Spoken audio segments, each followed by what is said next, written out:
Hi, hello, and welcome to Rebel Unicorn Crafts. This is your full-length virtual paper quilling class. Before we get started, a little bit about me. My name is Lacey, and I am the Chief Teaching Unicorn at Rebel Unicorn Crafts. I have been doing artsy things my entire life, and recently I developed this class about a year ago for paper quilling. Here are some examples of the work that I have done, and I've done all of this in order to help simplify the steps and find out things that would have been helpful to me to know before getting started. Please use this class and the information in it in a way that will help you best. If you need to modify things, modify them. That's fine. If you like what I'm doing but you want to take it one step further, go ahead and do that. This is all about you. Let's talk about the format of this class. First, I'm going to go over the box and supplies and any additional supplies that you might want or want in the future. Then we'll go over the general basics of paper quilling by showing you the main shapes and how to use the different tools that are included in this supply box. After you know the basics, because everyone should know the basics, we can move on to splitting into different groups. At this point, you're going to choose the track. There will be 3 different styles: an easy quill filled tutorial, a medium freeform quilling tutorial, and a difficult precision placement tutorial. So after you know the basics, go ahead and skip to the timestamp, and I'll put those there as well so you know where to start for yours. You can technically do a different pattern than what I'm doing in any of those, but you're going to follow the general guidelines of what I am doing for that tutorial. Okay, let's get started. Grab your box and let's explore what's included in this kit. The first thing you'll see are some handouts. One has some additional resources and information, and the other is going to be a little kind of reminder handout of things that I go over in this video, but that you might want a written reminder to do. Then you're going to have some cardstock strips of paper. These are going to be used for outlining if you'd like. They're sturdier, and sometimes they're better to use for outlines.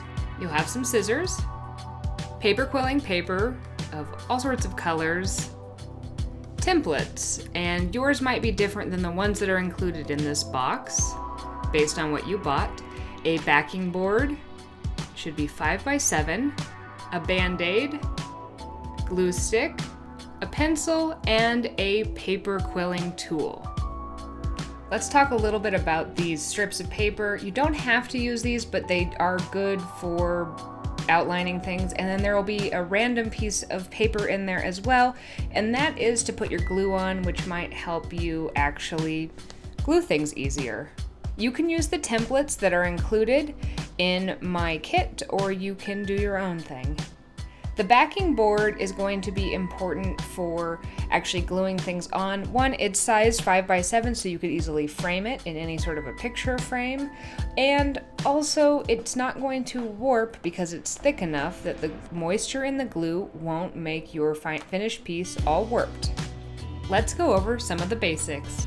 A quick note about the Band-Aid. I put this in here because I often do get paper cuts when doing this. If you are accident prone like me, you might want to consider putting it on the stabilizing finger, which will be the one that we are using our non-dominant hand to stabilize the quill with. Personally, I think that timing is the #1 thing to keep in mind for paper quilling. Some of these projects, even though they're small, if they're very tightly packed with quills, they will take you a very, very long time, like that space one that I was doing. Now, I'm not saying to not spend a ton of time, but maybe start smaller. At least when you're getting to know a new project or a new medium, the best thing to do is to do smaller projects you'll complete quickly and kind of get that bug.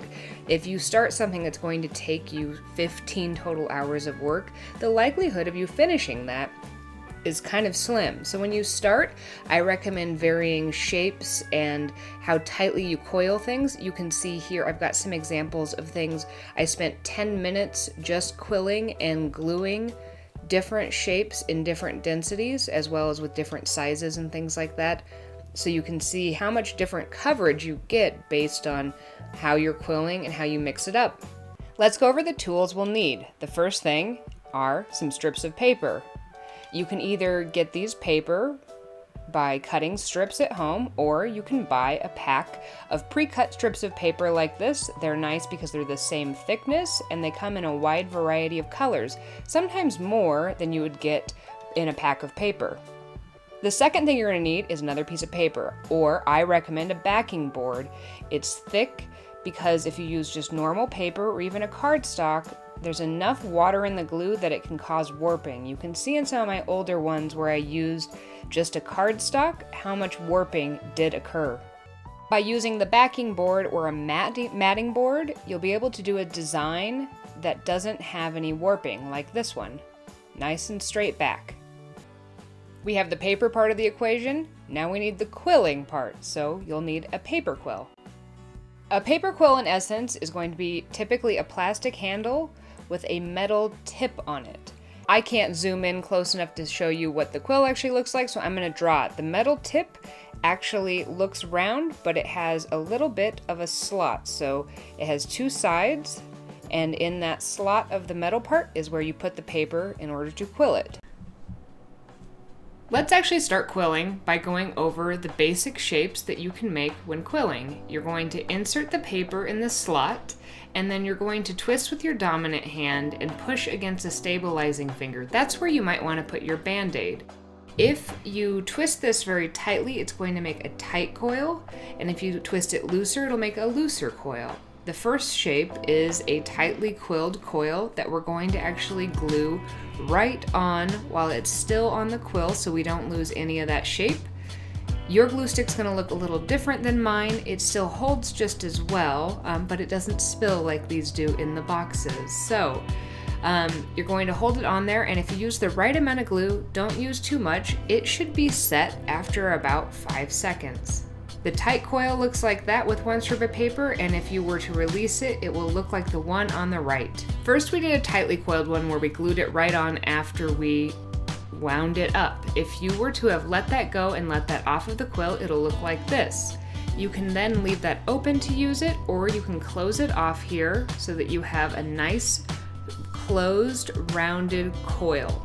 Again, make sure you get this glued down nicely, but don't use too much glue. The more glue you use, the longer it'll take to dry. This loose coil is going to form the basis of the rest of our general shapes. And what you do for all the rest of these is you dab on a little glue, and then you close it off by holding it down, and then we're going to squeeze these in different ways. This one is going to become kind of like a petal. So we want to grab a few layers of this coiled quill, and we're going to pinch it on one side, but let the other side remain not pinched so that we're just getting one side pinched into a nice petal shape. The more layers that you grab and pinch, the more it's going to kind of have an interesting shape on the inside. That's up to you, and you can choose to pinch as much as you want. And it's great for making different types of petals. It's also just pretty. Then we have one that will look like a leaf or an eye, so we do the same thing where we glue it shut, but instead of pinching on one side, we're going to pinch on both sides here. Moving on to our next shape, you can probably guess this, but we're going to close off our loose coil by gluing down that outer strip of paper. And then this one is going to be a diamond or a square shape. So rather than just pinching both sides like we did on the previous one, we're going to pinch both sides, and then we're going to push them together so that it actually kind of pinches and squishes, and it will make a bit of a diamond type shape when you release. And the final is going to be with making a heart. And so you're going to start similarly by closing this shape off. And you can actually make a heart two ways. First, you could make another petal, and then you could actually glue it to a second petal shape like what you did, and it'll make a perfect little heart, just like this. Or you can actually make it into a heart or almost like a Star Trek emblem shape by either taking tweezers. Your tweezers might not be what you want to use for this, or you can even actually take the paper quill and grab a few layers right from the middle, and you're going to kind of push down and pull those sides up without squeezing them too tightly. I personally like to put two petals together to make heart shapes, but that's just a personal preference. That's up to you. Each of these shapes was made with a full strip of paper. You're going to want to vary the sizes of these by varying how long each strip of paper is you use. I will often use some full, some half, some quarter, everything in between. In order to give ourselves a head start, we want to trace something on, and we don't want to just actually draw right on, because you usually end up not getting them directly on the lines, and then you'll be able to see through once you glue things down. So we have a little trick for that. We put the template over the top of our backing board, and the backing board is going to be smushy enough to where we can treat it kind of like a carbon copy. We put the template down and we push hard and trace over all of the lines that we want to make sure we're going to capture in the outline stage. The outline is only going to be necessary in both the easy tutorial and the more precise, harder tutorial. For the free-form quilled shapes one, we won't be using an outline, so you can disregard this, but it might be helpful to know for future reference. You can faintly see here, if you push hard enough, it actually indents in there, which is hard to see on the camera, but you'll be able to see in person, and that will make your outline that will be invisible once your project is done. Then you actually want to start with the outline. And I recommend, if possible, using the cardstock extra pieces that are in your kit for this, because they're a little easier to maneuver because they have some more stability to them.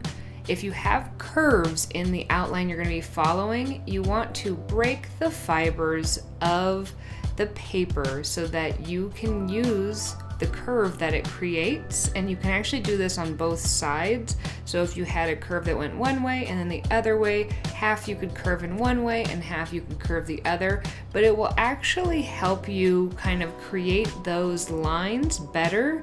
And you don't need to do this immediately right now because you're still going to be learning, but the idea is to break the curve, plot out a little bit of what you're going to be doing, work in sections, and do bits of gluing as we go. I'm not going to show you that whole process here because at this point you can see that I did make an outline for this fish I did for something else, but right now is the time that we should actually split off into our different groups. So at this point, you're going to want to head to the timestamp of the project that you want to do. The first option is the easy quill filled, which will have an outline, and we'll also be making some fun quills to put in them. You don't have to do the cactus I did, but if you'd like to follow along, that's the one I did for this. The second is going to be the free form, and this one does require a little more creativity. Unless you're following along directly with what I'm doing, it seems harder, but I don't actually think it's really much harder than the easy one. And finally is the one that maybe looks the most simple, but is actually the most difficult, which is the kind of precise placement. Go ahead and decide which one you're going to do now, and go to that timestamp.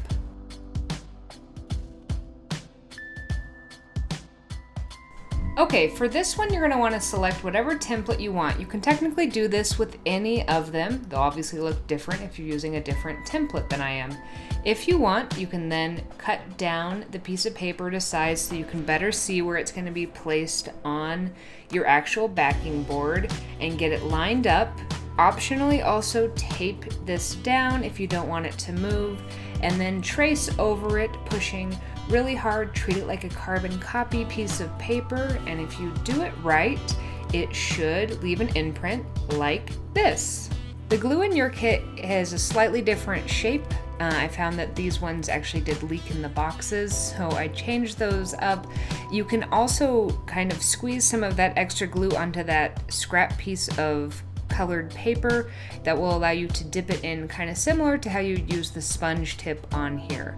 Now, I usually recommend using the cardboard or cardstock for outlining. I'm going to be showing that you can actually do this with the other paper, just so that you can also see that in case you really like a color and you want it to be your outline. It is a little more difficult, but it's definitely possible, especially when we're working with these smaller shapes. So again, we're going to break the fibers of the paper in kind of the direction we want them to move, because mine has some curves of the cactus.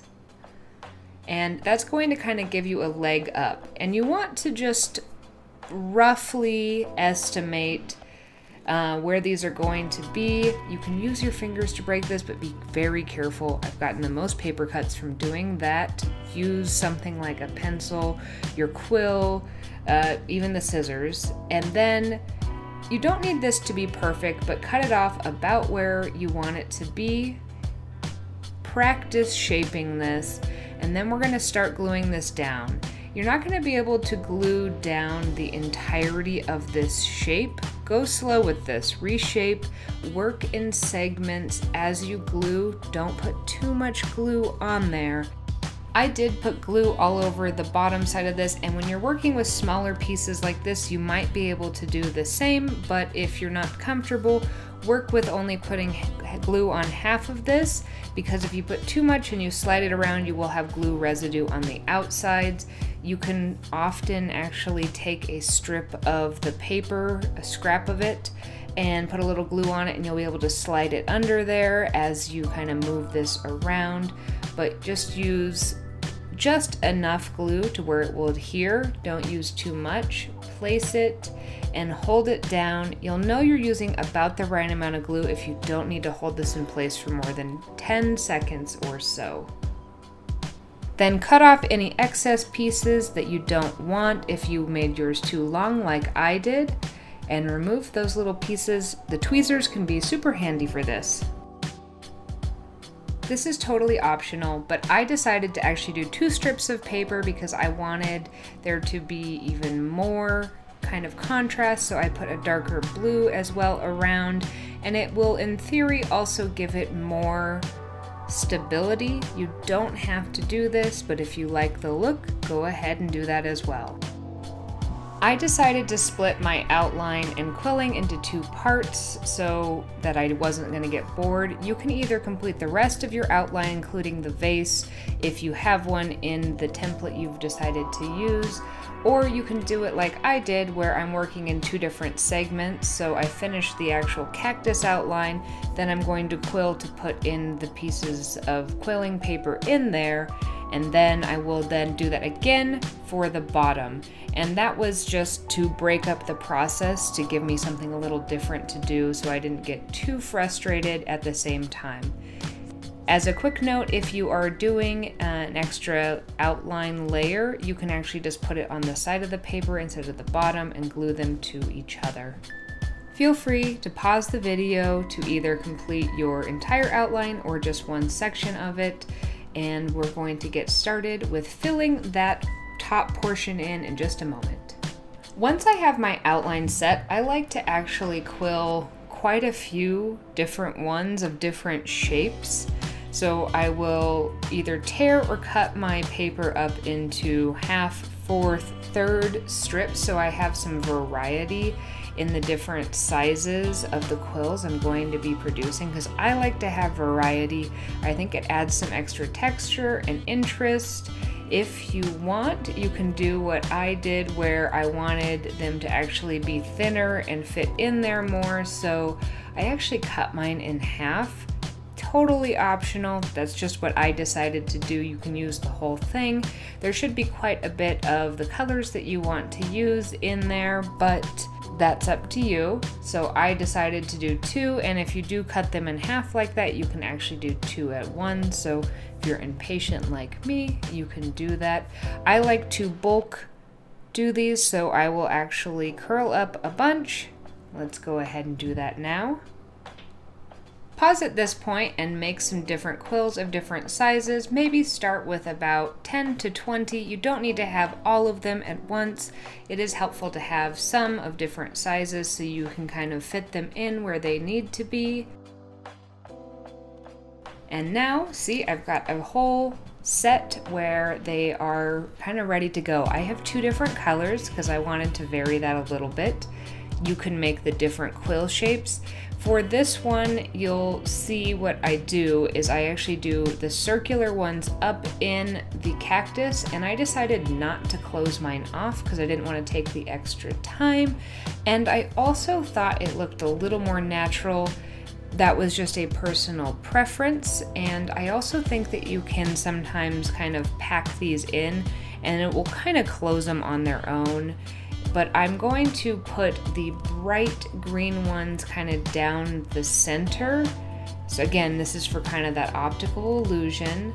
And then I'm just going to start putting these in and fitting them. It's kind of like a puzzle at this point. So it's like you knit, I think of it as like knitting paper painting. So we're going to make a whole bunch of the things kind of like you would knit a row, where you kind of mindlessly quill, mindlessly do the row, and then when it's time to change or do a pattern is when you finally kind of take all those pieces together and start kind of pushing them and piecing them together. You're going to want to use a little glue. Using the tweezers can be super helpful, or sometimes if you get glue stuck to the tweezers, it gets a little more tricky, but just keep going. This can be a little fiddly, but you'll get there. Start putting them in and just fill in those areas for the top with the colors that you want. In mine, I used all circles on the top part to kind of, I guess, be reminiscent of the circular top to the cactus. And then in the bottom part, you'll see that for the vase, I actually decided to use more angular shapes because I thought that doing the differing shapes and kind of feels help to diversify and also separate those 2 pieces together, so you might want to choose that as well. You might notice as I do this a few things. One, sometimes I do have to stop and create some smaller pieces to fit in and fill in the gaps where necessary, and that's totally fine. You might need to do that as well. The other is sometimes my outline is going to move a little bit, and that's because there were certain areas where I didn't get the glue 100% stuck down, and while that's a little bit troubling, it's not the end of the world, because since we're putting a bunch of glue on these other pieces, we can kind of use them to help reinforce the glue that we're putting down and reinforce the glue of the outline. So it will all kind of, with tension, stay upright and end up being more glued down. Go ahead and finish off quilling and filling your main part of the body of your shape if you're following along with the way I'm doing it, which is segmenting it. And there, the top part of my cactus is done. I like that I did the bright green in the center. I think it really kind of helped pop that area out. So consider doing some different color choices to help influence your design. Let's move on to doing the vase portion of this if you are following along with the same or a similar template. Again, we're going to do basically the same thing we did for the top, except for working with the shapes that the bottom has for us. So first I'm going to start by making a bit of a circle, and then I'm going to actually make the circle because I don't want to have to guess so much. So I make the actual circle, and then I'm going to form it to the right shape, and then I'm going to cut out that top section that the cactus needs to sit in. You can use different things to make the creases if you do have angles in your design, like pulling it along the lines of your template and then using your tweezers to mark where you need to actually make an angle or a fold. That will help you do that. Go ahead and finish the bottom part if you are doing this in 2 segments of your outline. If not, we're going to move on to filling that space in as well.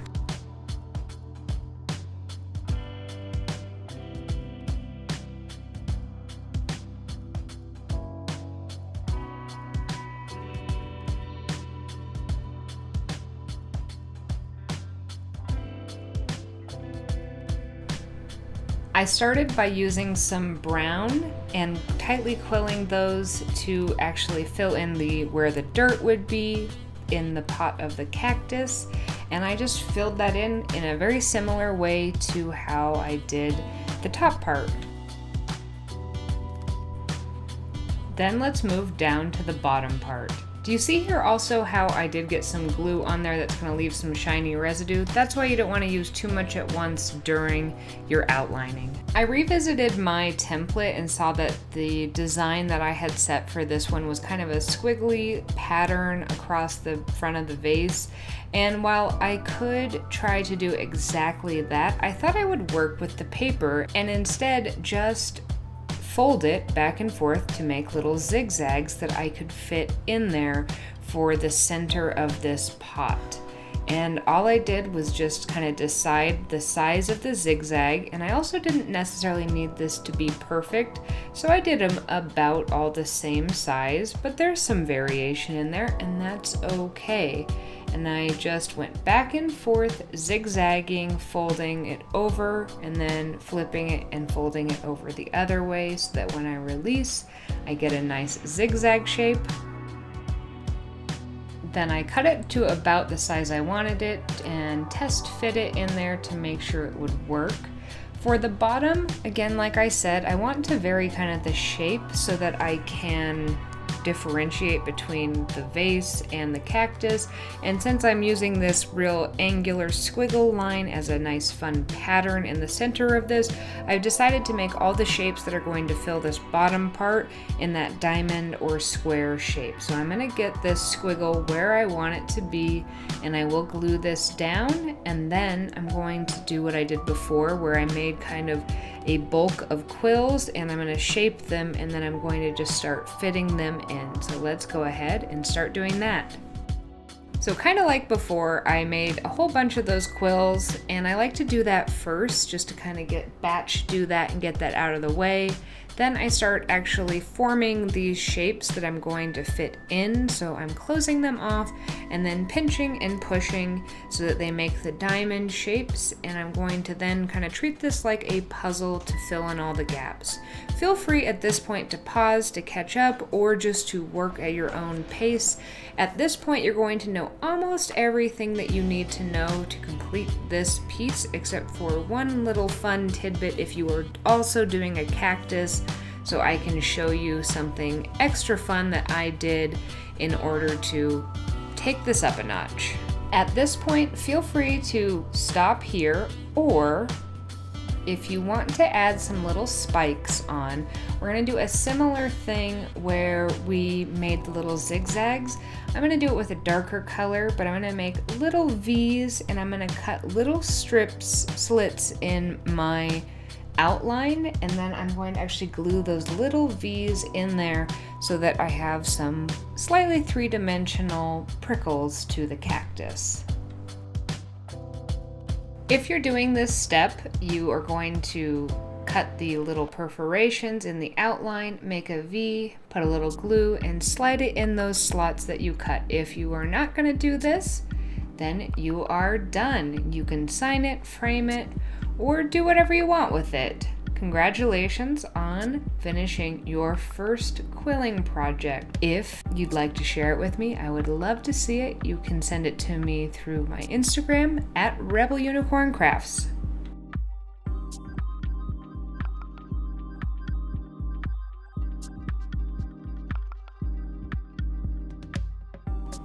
When I teach this class in person, I see a lot of people who are intimidating by this kind of medium level free flow where you decide what happens rather than having an outline. And it seems like it's going to be really complicated, but it's actually not that complicated. You want to just use what the shapes give you. For this one, I'm going to do a loose bouquet of flowers.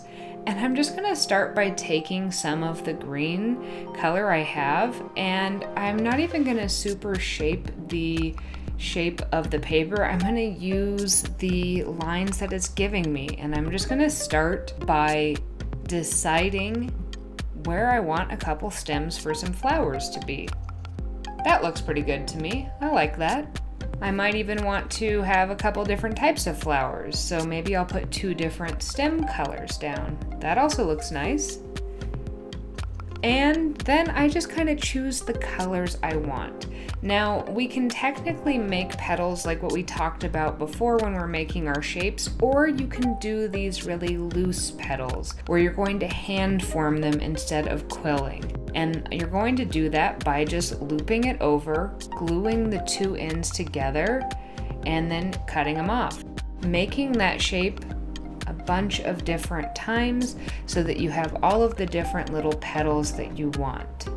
I kind of start by doing a little brainstorming where I put a few things out and I start making some different shapes to see what evolves. So let me go ahead and finish making all of these pink pieces here. Once I have a bunch of pieces that are ready to use, I can make some decisions. I decided I actually wanted to fill the insides of the petals with some actual petal shaped quills and a slightly different color pink. So I went ahead and I made some of those. I'm using a smaller strip of paper, not smaller than what it took to make the outside one, because we are going to be quilling this around, but we're doing it in the same way we learned in the basic intro part, where we quill it around the quilling tool, then we're going to let it go, close it off, and pinch one end. Make enough of these to fill each one of the pink petals if you're doing this along with me. If you free-formed any of your petals, you're likely going to have some long stems that will make them kind of awkward towards the center. You can cut those off as long as you don't cut all of the glue off. Go ahead and cut all of those off. This is going to make just a nice general looking flower that's going to have those radiating flowers, and maybe it hints to having some different color towards the center of the flower by varying the different petal colors within them. You can do whatever colors you want. You can pause this at any point to catch up. You can feel free to make this your own, but these are some of my ideas for doing free form flowers. One extra fun tip I do have to show you is making the internal part of the flower, or the stamen. You're going to want to take 2 strips of paper of different colors. I'm going to use a green and a yellow. You're going to cut one to about 1.5 inches or 2 inches long, and you're going to attach that halfway down, so parallel to but halfway down that piece of paper, so it's going to make that almost double the height of the other part of it. Just like that. Going to glue it down, make sure it's mostly dry before you move on. It doesn't need to be fully dry. And then you're going to cut very thin little cuts all along this, and it's going to give this, when we actually curl this up and shape these bits out, we're going to get kind of a nice, like the stamens that are coming out, or the fluffy bit in the middle of the flower. This part you're going to want to have on the outside of your internal part of your flower, so you're going to start at the opposite side of your piece of paper. This is about 1/2 piece of paper in total, and I'm going to curl it and twirl it towards the fluffy stuff that we made. You can actually curl that to the inside or to the outside, either is fine. I like to curl mine towards the inside. You'll see I'd made an adjustment there. You can adjust as you go. I decided it was going to make too big of an internal part to the flower, so I cut off a bit and I started quilling again towards the center. And then I'm going to keep this a tight quill. You're going to want to do that for the center ones by gluing while it is still on there. And again, if you don't use too much glue, you don't need to hold very long at all. Pull it off, and then you can actually push those little bits that you cut down, and it makes the perfect center to a flower. Now we have almost everything that we need to complete that first flower. We have the petals, the interior to the petals, and the inner stamen portion. So we can actually start to put this flower together, which is One of the hardest parts about doing this one is putting down your first flower, although once you do that first one, things will start to fall together, so go ahead and start to glue together. I like to start with the center piece. I glue that down first, and then I build the petals around it. Even though I had put the stems out in about the spot where I wanted them, I hadn't actually glued them down yet, so now it's time for me to glue them. And I don't want them to be stick straight, so I'm gonna make sure there's at least a little curve in them. If you glued yours down first, that's totally fine. Just make sure that you put those first two petals right at the base so that it'll fit in there. If you haven't, it's now a good time to add that in. Now, I'm going to make a few different flowers here. The other one that we're gonna do is gonna be similar to the first one, but let's do a slight variation and make a lavender flower. I like adding in a sprig of the lavender because it's easily identifiable and it's a beautiful flower. So I'm gonna start with some lavender colored paper, pretty simple, and each one of those little flowers that are on there, because there are a ton of flowers on a sprig of lavender, is an oval shape. The top one is going to be singular, and then they repeat in double pairs. So I make evenly spaced doubled pairs all the way down that stem, and I make them a little bit bigger each time, because typically with flowers, the closer they are to the tip of the flower, the smaller they are and the bigger they are at the base. You can plan your flowers out well in advance if you want to. I personally like to work by making a few and then seeing what I need to fill in from there. After putting down these first two flowers, I kind of determined that I wanted to put in two more, at least initially, to help balance these. So I'm gonna set out the new stems, and the one on the left, I could just put a nice curved stem, but the one on the right, I wanted it to look as if it were passing behind the lavender.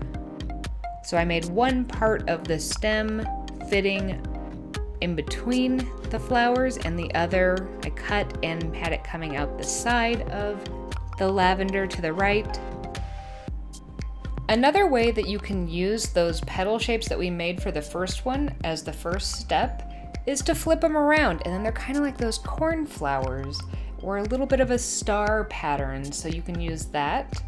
I want another center part with that bit of fluffiness to it, so I'm going to make another center special part just using yellows this time. By combining that yellow center and those flipped around petals, we have kind of a fun new star shape for our flower. And remember that this is paper, so it's pliable. You can bend it to your will. So for the other flower, I want the petals for a third flower, since I've got the purple and I've got the bright pinks. I'm feeling I want kind of a nice goldenrod color, a pop of color that's a little different from what I already have.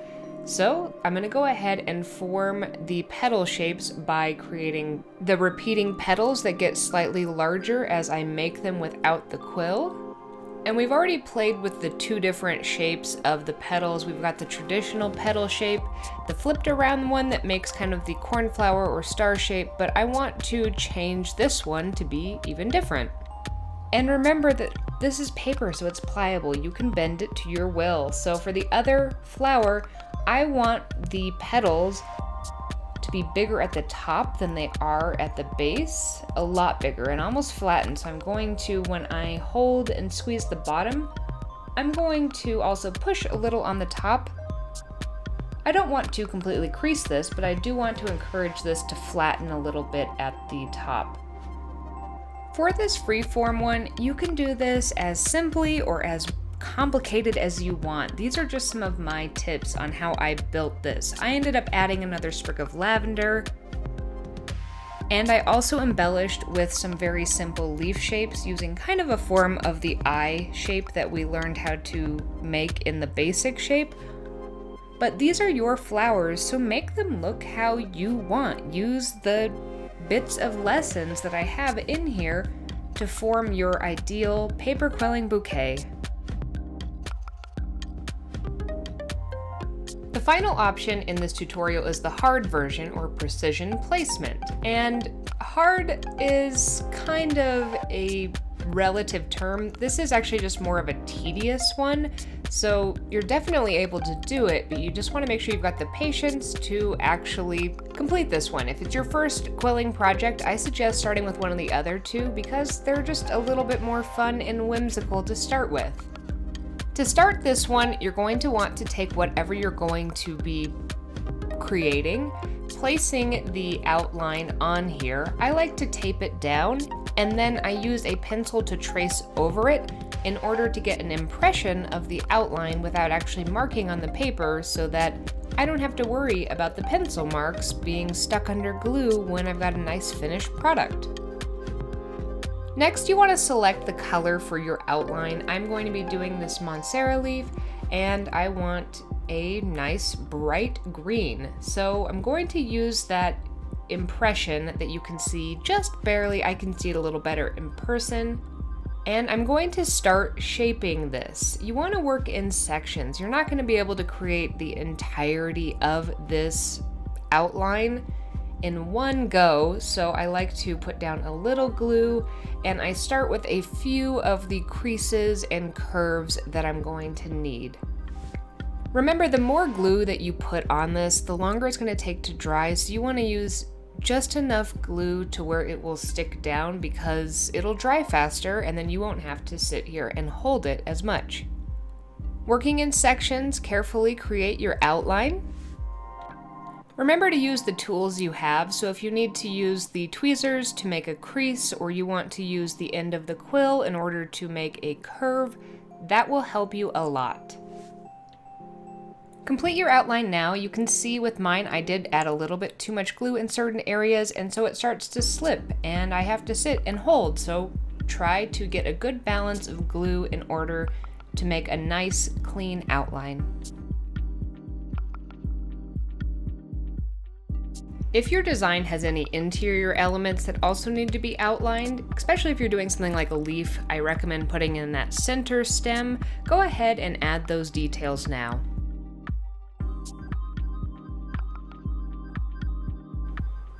And now to the tedious part of this. There isn't a lot that I can really teach or say about this. It's going to just be about cutting pieces that are going to fit into the space that you need them to. I like to trim them off a little bit so that I'm not trying to work with the entire strip of paper and I'm only making small adjustments. And then you're going to decide the lines that you're going to be creating. So which direction do you want these to fall? And you can start placing some of these basic ones in. I like to start by having a few in before I have to actually start measuring a ton of these to fit into the different areas. I'm doing a leaf, so I'm going to try to anchor my pieces to the stem, the center part, and have them follow a line that would be consistent with the veins of a leaf. Once you have some of those initial ones you cut placed in, you're going to need to start to trim and figure out where things are going to fit in. And I like to get these about the right size, and then this is where the tweezers are going to be super handy to hold that strip, measure, and cut little bits off until it fits in the correct position. Then repeat this until you feel that you have the right amount of coverage for the project you want. The best advice I have for this one is to just be patient. This one's going to take a while to come together, and it's also going to require a little bit more measuring, placement, holding. So maybe put on your favorite movie and just relax while you're doing this. A lot of placement later, and you'll end up with your finished product. And that's how you make the hardest one to do but easiest one to explain with precision placement. And that concludes the paper quilling class. So let me know which one you tried, which one was your favorite to do. Also, you can come back to this video at any time to try a different version of the paper quilling class. If you want to see more testing videos where I test out different variables for fluid painting, want to see any watercolor tutorials, or some other art supply testing, subscribe to my channel. Or if you just want to see some of the art that I create, it's really varied. You can follow me either at Lacey Walker Art or at Rebel Unicorn Crafts on Instagram, or Rebel Unicorn Crafts on TikTok, where I make some funny videos as well as some tool talk videos. And I hope that you have a magically creative day.